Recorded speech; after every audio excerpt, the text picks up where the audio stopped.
Making headlines tonight. The Ministry of Health has decided to reduce the quarantine period for the foreign tourists who have not been vaccinated or have not been fully vaccinated to 7 days. Minister of Health Mam Bun Heng requested all governors to remind the health departments to take measures to provide health services to the people 24 hours a day to provide better services. Tennis players from Russia and Belarus will not be allowed to compete in this year's Wimbledon. And scientists in Australia will use printed plastic solar panels to charge a Tesla on a 9,400-mile journey beginning in September. This is the Daily Roundup on EAC News Channel. A very good evening to you. I'm Anthony Ellis. The Ministry of Health has decided to reduce the quarantine period for foreign tourists who have not been vaccinated or have not been fully vaccinated to 7 days. This reduction is based on a note from the Prime Minister Hun Sen. EAC News reporter Deccan Nin has the story. In a press release issued on the 21st of April 2022, the Minister of Health, Mam Bun Heng, decided to reduce the period of quarantine from 14 days to 7 days for those who have not been vaccinated or have not been fully vaccinated, including Cambodians and foreigners alike. The minister also ordered that the travelers be given a rapid test on the 7th day after the completion of the flight and 2 rapid tests for the passengers entering the land by the border, once on the day of check-in and again at the end of the quarantine. The Minister of Health and Chairman of the Inter-Ministerial Commission to Combat COVID-19 also ordered the relevant authorities to continue vaccinating both the first and second doses to the Cambodian people and workers on the day they were to leave the quarantine center. Following the outbreak of COVID-19 in 2020, the government required 14 days of quarantine for all incoming travelers. However, due to the successful discovery of the vaccine and the vaccination campaign, the government has decided to waive the condition for passengers who have been fully vaccinated, while those who have not been vaccinated or have not been fully vaccinated are still required to quarantine for 14 days. The new decision has now reduced the quarantine period in half. Deccan Nin, EAC News. The Minister of Health, Mam Bun Heng, requested the capital provincial governors to remind the health departments under the Capital Provisional Administration to take measures to provide health services to the people 24 hours a day to provide better services to the people. EAC News reporter Saipol Kong has further details. In a letter dated 21st April 2022, Minister Mam Bun Heng stated that the ministry had observed that a small number of referral hospitals and health centers were still short of 24-hour service, which affected to provide public services to the people. Therefore, he asked all capital provincial administrations to review this case by updating and monitoring regularly. The minister said we must provide 24-hour service to the people who go to receive the medical services and must update their list and telephone numbers of the service staff at the health facility regularly, post it at their service point and send to the Department of Health of the Capital Provincial Administration to monitor the implementation on regular basis. Son Chay, Executive Director of Affiliated Network for Social Accountability, think that it is a good idea that all referral hospital and health centers are open to the public 24 hours a day. But in order for this to be effective, the Ministry of Health or the Capital Provincial Administration should consider the benefit of nighttime medical care to ensure that they are comfortable working at night, which also ensure the safety as well. He said, I understand that the announcement is just a reminder, but after this reminder, the Ministry of Health should look at its existing systems, such as the benefit that daughter would receive and whether the location of the health center makes it comfortable for daughter to work at night or not. According to the report of the Ministry of Health in 2017, Cambodia has a total of 117 hospitals, while there are 1,191 health centers across the country. Sri Pokong, EAC News.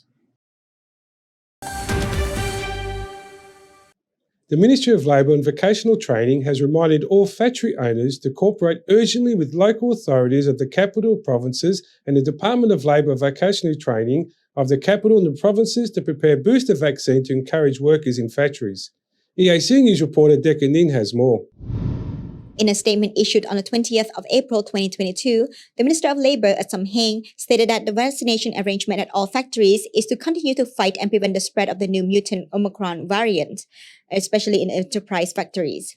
The minister also instructed the owners or directors of the factories to manage the workers' vaccination data and fill in the vaccination information in the automated labor inspection website. In case the worker does not have a COVID-19 vaccination card, please fill it in English and vaccination date according to the form specified in the system above. The president of the National Trade Union Coalition, Fasa Lee, told EAC News that he supported the government's move now because it is a consideration for workers after the new year.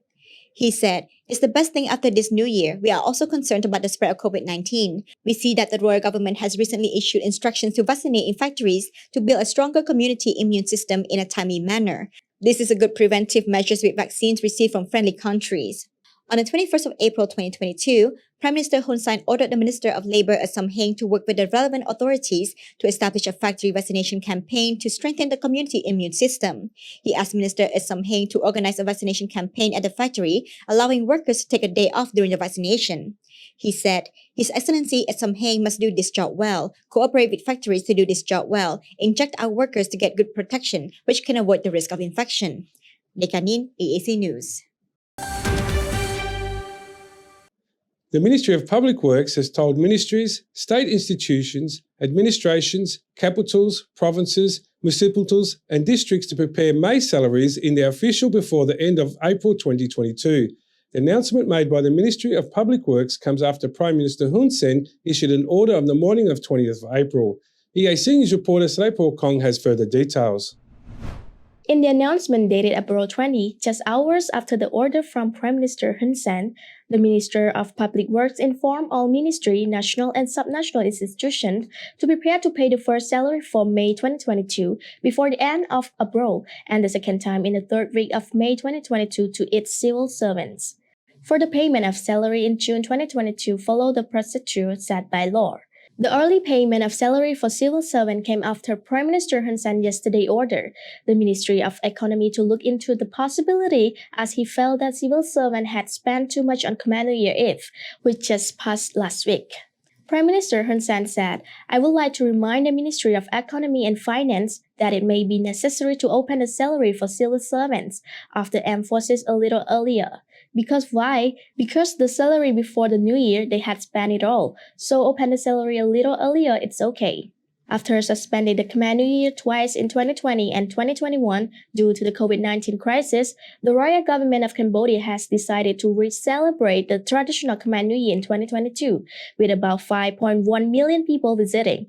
According to the Minister of Tourism said that the cost per family when traveling in the new year is not less than $500. Sri Pokong, EAC News. Domestic tax revenue in the first 3 months of 2022 is worth about $1.2 billion, an increase of about 22.5% compared to the same period in 2021. EAC News reporter Decca Nin has further details. Domestic tax revenue in the first 3 months of 2022 was worth about $1.2 billion, an increase of about 22.5% compared to the same period in 2021. In a press release issued on the 19th of April 2022, the General Department of Taxation stated that the 5 main sources of tax revenue that have maintained significant growth are in income tax, which collected more than $674 million, more than $193 million in value-added tax, more than $74 million in special value-added tax, more than $78 million in salary tax, and about $56 million in property tax on real estate transfers. Director General of Taxation Kong Wimbledon noted that although the Cambodian economy was affected by COVID-19, tax revenue management is still good. He urged tax officials to continue to strengthen measures, policies, and fiscal administration consistently. On the 24th of March 2022, Prime Minister Hun Sen sent a letter of appreciation to the Director General of the General Department of Taxation, Kong Wimbledon, and all officials of the General Department for their excellent tax collection work in 2021, which collected more than 124.02% of the plan. Prime Minister considers that this is the history of tax collection that the General Department has achieved. Prime Minister Hun Sen said that the tax collection received in 2021 shows the strength of the economy, the strength of independence, and sovereignty of Cambodia. Lekanin, EAC News. You're watching EAC News. Thanks for joining us. British artist Khan Griffiths has expressed interest in the Khmer Cultural Art, especially in the connection of surrounding culture into the art. EAC News reporter Srepo Kong has more details. In a press conference on 21st April 2022, Mr. Khmer Griffith said that Khmer Cultural Art is interesting and that his paintings are partly influenced by Khmer culture. He said, I am very interested in Khmer Cultural Art and for Khmer artists. They are connected with the culture around them and it is really interesting and I learned a lot about Khmer culture. Griffith is a master painter whose artistic use of tea is based primarily on tea, calligraphy, and graphics. His paintings provide insight into human figures, geometry, and floral pattern, with combination of the literal and the abstract he encounters in every living situation that arises around him. This compilation of images from his boundless dreams create a journey that focuses on aspects of wonder, as well as expressing the feeling of giving up something to capture something new, and to discover something new and more amazing empires. He is in Cambodia now to attend a live painting and painting exhibition of Queen Elizabeth II to celebrate the longest reigning queen in the history of the United Kingdom. And the proceeds will be donated to the Terry McKelkenny Foundation, provide art scholarship at Phaya Punlu Salapat. Nat Dimacho, representative of Tribe Art Cambodia, said, I was fascinated by Phaya Punlu Salapat when I came to Cambodia as a tourist and visited the circus. I later learned that Phaya not only had circuses, but also taught painting, music, and other arts in Battambang. And after 2020, I started the Terry McKelkenny Foundation to help school at Phaya Punlu Salapat to provide scholarship to artists there.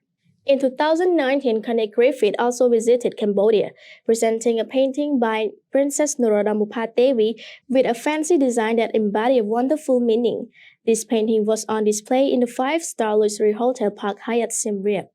Sripokong, EAC News.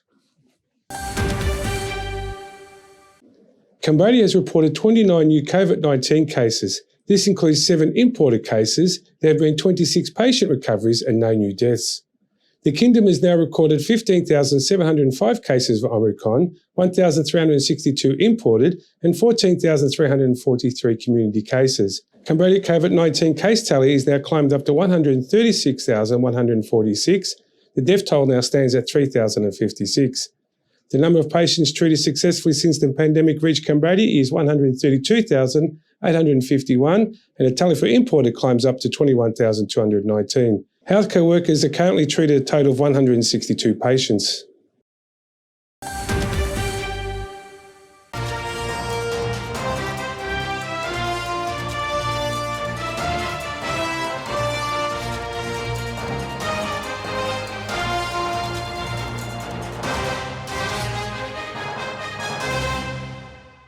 Now for the look at the news making international headlines this Thursday, the 21st of April.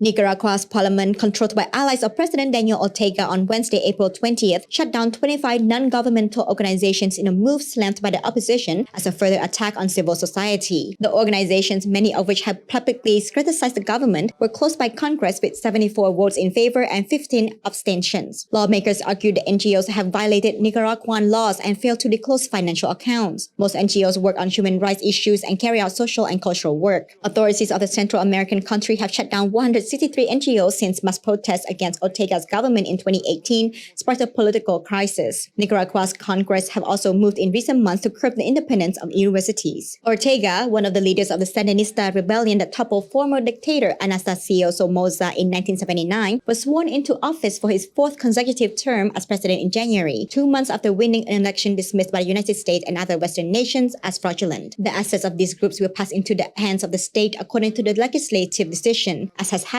in previous cases. We were the only institution that documented the arbitrariness and abuses committed by different powers of the state and by government officials, said Marcos Carmona, who has the Permanent Commission on Human Rights, one of the organizations affected by the measure. Cohen Foundation, the social arm of a powerful business group in Central America, and the foundation of the writer and former vice president of Nicaragua, Sergio Ramirez, currently in exile, were among the NGOs closed.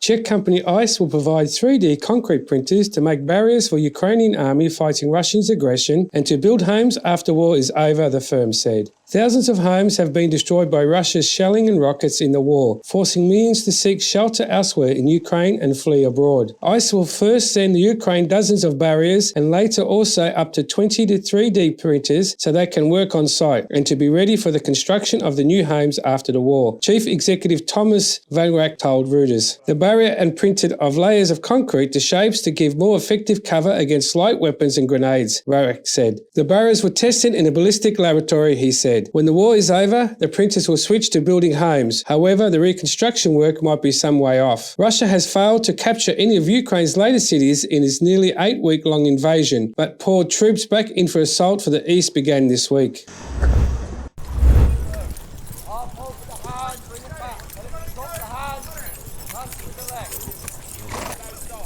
In London Central Hyde Park, troopers from the Household Cavalry were practicing on Wednesday, April 20 for the May 12 to 15 Royal Windsor Horse Show, as well as the additional evening show to mark Queen Elizabeth II Platinum Jubilee, celebrating her 70 years on the throne. Elizabeth, who turned 96 on Thursday, ascended the throne on the death of her father King George VI on February 6, 1952. She is the longest ruling monarch in British history. She has attended the Royal Windsor Horse Show every year since it began in 1943. As part of this year's celebrations, hundreds of horses and 1,000 performers will also take part in Platinum Jubilee celebration, a gallop through history, on the grounds of Windsor Castle. According to the director and producer Simon Brooks Ward, the 90-minute sold-out show will tell the history from Queen Elizabeth I to the present and will include actors and musicians as well as military and equestrian displays. Toymaker Metal said on Thursday, April 21, it was commemorating the monarch's 70 years on the throne with a tribute collection Barbie doll, dressed in an ivory gown with a blue sash adorned with miniature medallions and ribbons. The figure also had a tiara based on the one Elizabeth wore on her wedding day. The doll will be sold in London store Harrods, Selfridges, and Hamleys ahead of the official Platinum Jubilee celebration on June 2nd to 5.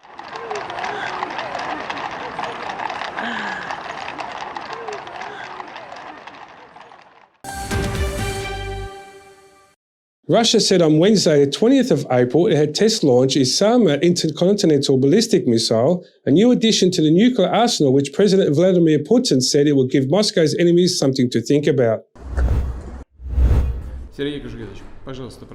Putin was shown on television being told by the military that the missile had been launched from Palestek in the country's northwest to hit targets in the Khmer Peninsula in the Far East. Dear comrades, I congratulate you on the successful launch of the intercontinental ballistic missile Samna. This is a big, momentous advance in the development of Russia's army's advanced weapon systems. The new complex has the highest technical characteristics and can penetrate all modern anti-missile defenses. It has no analogues in the world and will not have any for a long time to come. This truly unique weapon will strengthen the combat potential of our armed forces, reliably ensure Russia's security from internal threats, and provide food for thought for those who, in the heat of friends' aggressive erotic, try to threaten our country, Putin announced publicly. The Sama is a new heavy intercontinental ballistic missile which Russia is expecting to deploy with 10 or more warheads on each missile,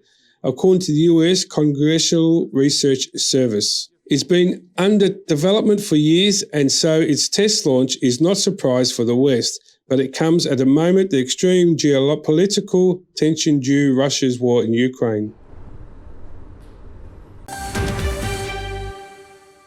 A walkout by officials from the United States, Britain and Canada over Russia's participation in the meeting of finance officials from the world's 20th biggest economies did not derail the meeting's focus on finding the common ground to address headwinds confronting global growth, the body's chair said on Wednesday, the 20th of April.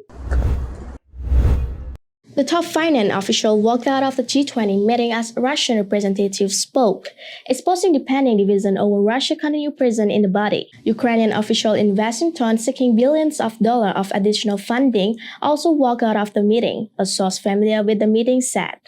Indonesia Finance Minister Sri Mulyani Indrawati, who chaired the gathering in Washington, said that the walkout during the group of 20 finance ministers and central banker meeting was not a total surprise and was not disruptive to the group wider discussions. All members see the G20 is a very important forum, a premier economic cooperation forum for us to discuss both in terms of the risks as well as how we should coordinate and collaborate together.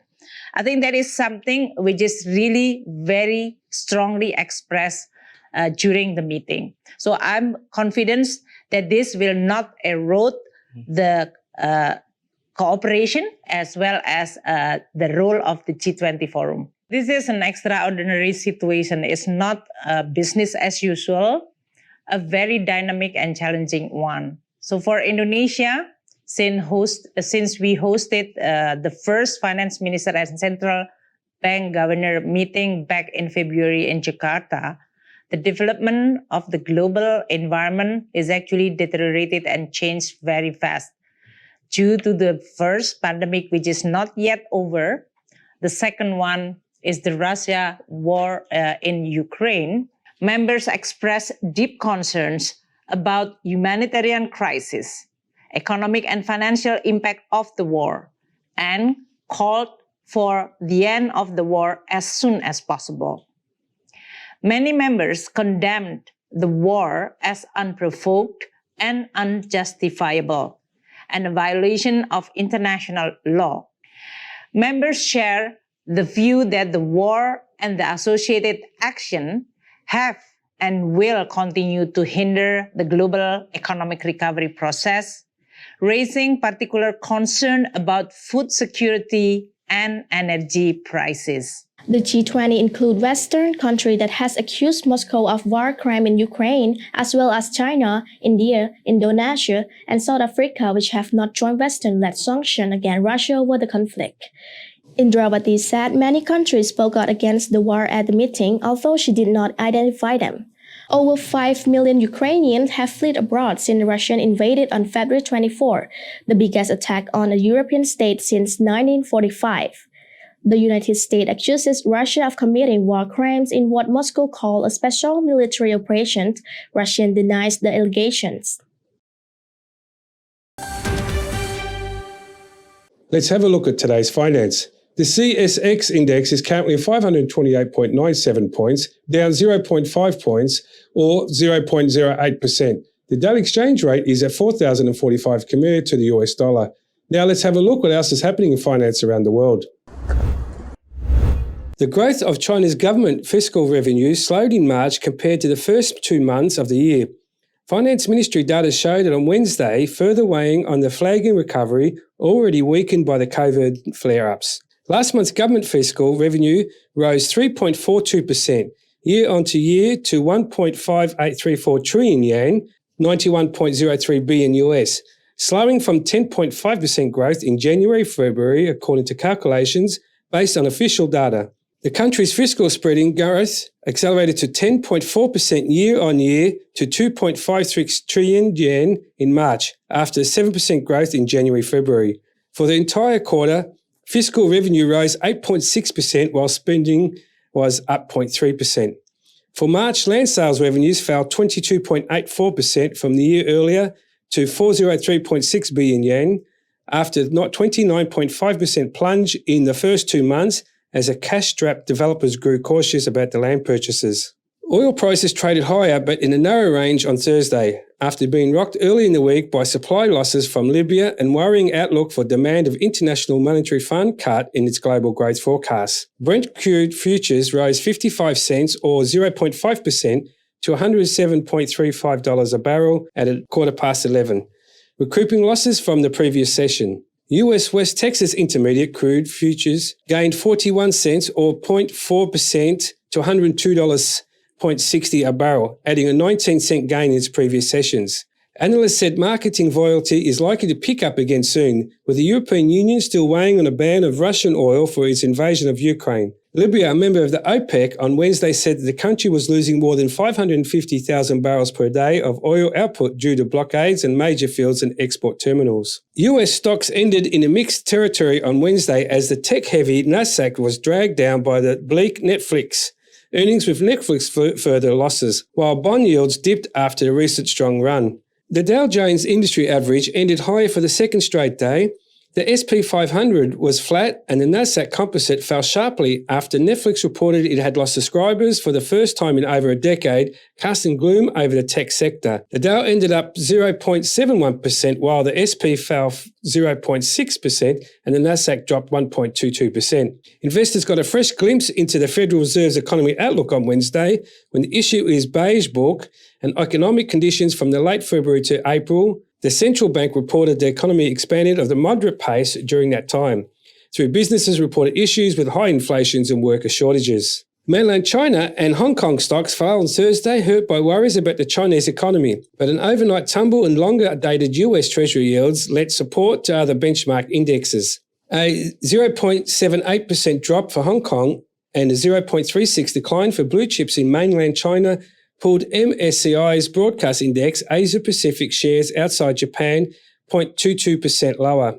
But shared benchmarks in Australia and Korea were up, while Japan's Nikkei rose 0.81%, Nasdaq futures gained 0.6% and SP 500 futures advanced 0.4%. The 10-year yield was 2.8455%, a whisker higher in Asia morning trade, but still bruised after falling overnight from a high of 2.981% in the early trade on Wednesday. Rob Connell, head of research of Asia Pacific Inc., said, "I think we'll still head towards the 3% for 10-year treasuries. I think it was a bit of a profit-taking." Connell said the fall in bond yields may have provided some support for equities overnight, with the SP 500 broadly flat on the day, despite the uglier picture of tech. This is the latest news and finance. Tune in tomorrow for more. After the break, a look at all the latest sports news.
If it's happening and you need to know about it, you'll get it all right here.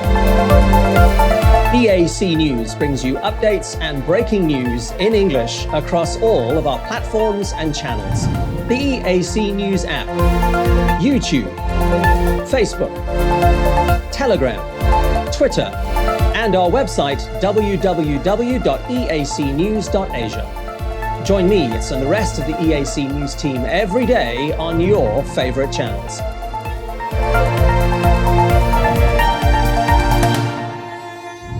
EAC News, Cambodia made clear.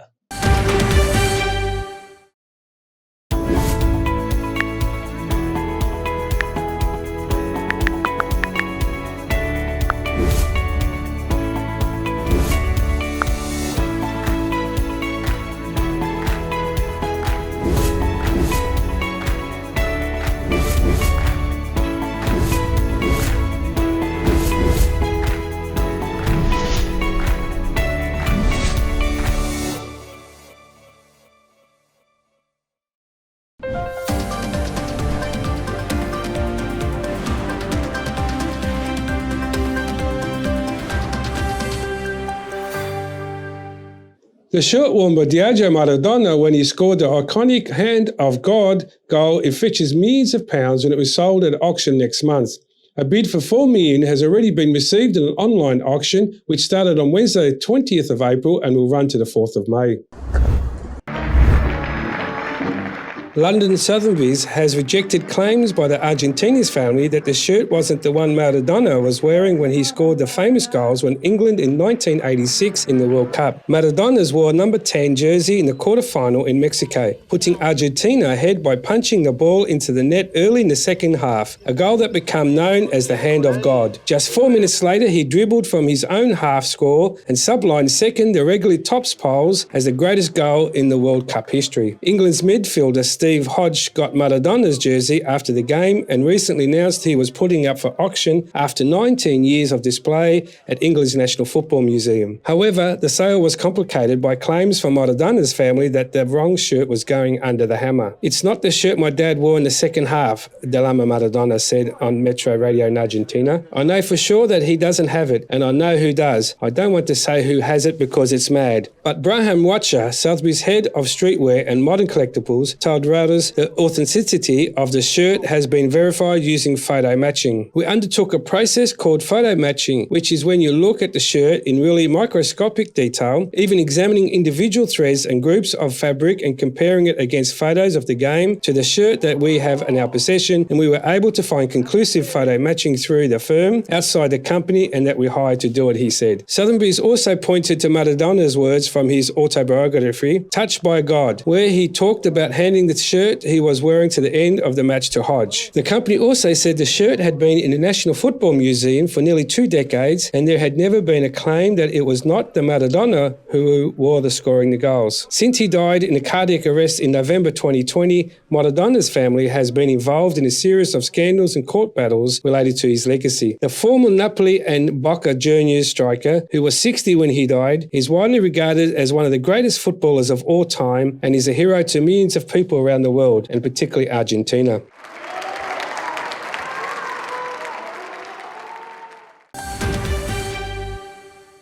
Tennis players from Russia and Belarus will not be allowed to compete in this year's Wimbledon due to Moscow's invasion in Ukraine. The Grand Slam's organisers, All England Law Tennis Club, said on a statement on Wednesday. Earlier this month, the AELTC said it was in talk with the British government on the participation of players from Russia and Belarus in the grass court Grand Slam. "We recognize that this is hard on the individual affected, and it is with sadness that they will suffer for the action of the leader of the Russian regime," Ian Hewitt, chairman of the AELTC, said in a statement. Hewitt said the AELTC had carefully considered alternative measures that might be taken with the UK government guardians. But given the high-profile environment of the championship of the importance of not allowing sport to be used to promote the Russian regime and our broader concern for public and player including family safety, we do not believe it is viable to proceed on any other basis, he said. The organizer had earlier planned to announce a decision in mid-May before the entry deadline for the June 27, July 10 event. A ban on Russian players prevent world number 2 Denis Medvedev and Andrei Rublev, ranked 8, from competing in the men's draw, and Natasha Paliuchenko is the 15th in the women's ranking. Belarus is a key stretching area for the invasion, which Russia called a special military operation. Women's world number 4 Arina Sabalenka and 2-time Grand Slam champion Victoria Azarenka of Belarus will be affected. Tennis governing body had banned Russia and Belarus from international team competition following the invasion. Individual players are contracted and many do not reside in the country of birth. Russian Tennis Federation President Shamil Tapichev told the country's Sport Express newspaper earlier that there was nothing it could do. Wimbledon has not banned athletes from countries since after World War II, when players from Germany and Japan were not allowed to compete. Earlier, Ukrainian player Alina Svitolina and Marta Kostyuk issued statements calling for a blanket ban on Russian and Belarusian athletes from international events.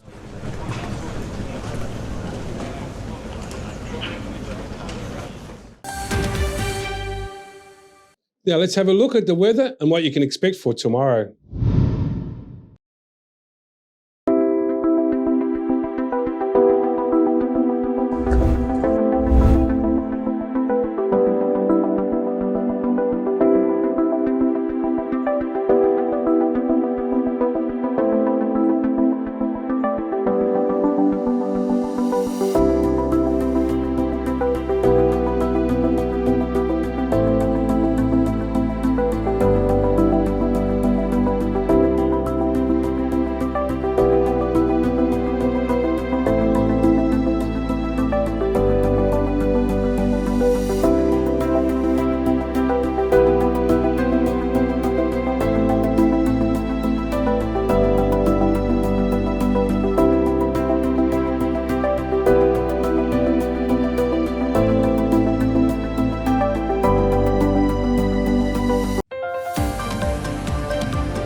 And finally, can printed solar panels power electric vehicles? Scientists in Australia will use printed plastic solar panels to charge a Tesla on the 9,400-mile journey beginning in September, hoping to get the public thinking about the steps to help the climate change.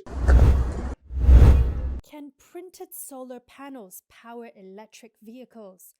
Scientists in Australia will use them to charge... The Charge Around Australia project will power a Tesla electric car with 18 printed plastic solar panels, each 59 feet long. The plan is to roll them out beside the vehicle to soak up the sunlight when it needs to be charged. Paul Dastor, the inventor of these solar panels, discussed the benefit of the lightweight technology to generate electricity in remote areas. Printed solar is a lightweight limited PET plastic that can be made at cost less than $8 a square metre. The panel has made a commercial printer originally using the printing wine labels. On the 84 Tesla journey, the team plans to visit about 70 schools to give students a taste of what the future may hold. Dastor hopes that if Elon Musk finds out about it, he would be very pleased with their inventive technology combined with Tesla's development to develop new solutions for the planet. Less than $8 a square. Thank you for watching the Daily Roundup here on the EAC News Channel. For more breaking news and updates, check our website eacnews.asia or search EAC News on Telegram, Smart TV or your favourite app store. More from the EAC News team tomorrow night at 8 p.m. We'll see you then.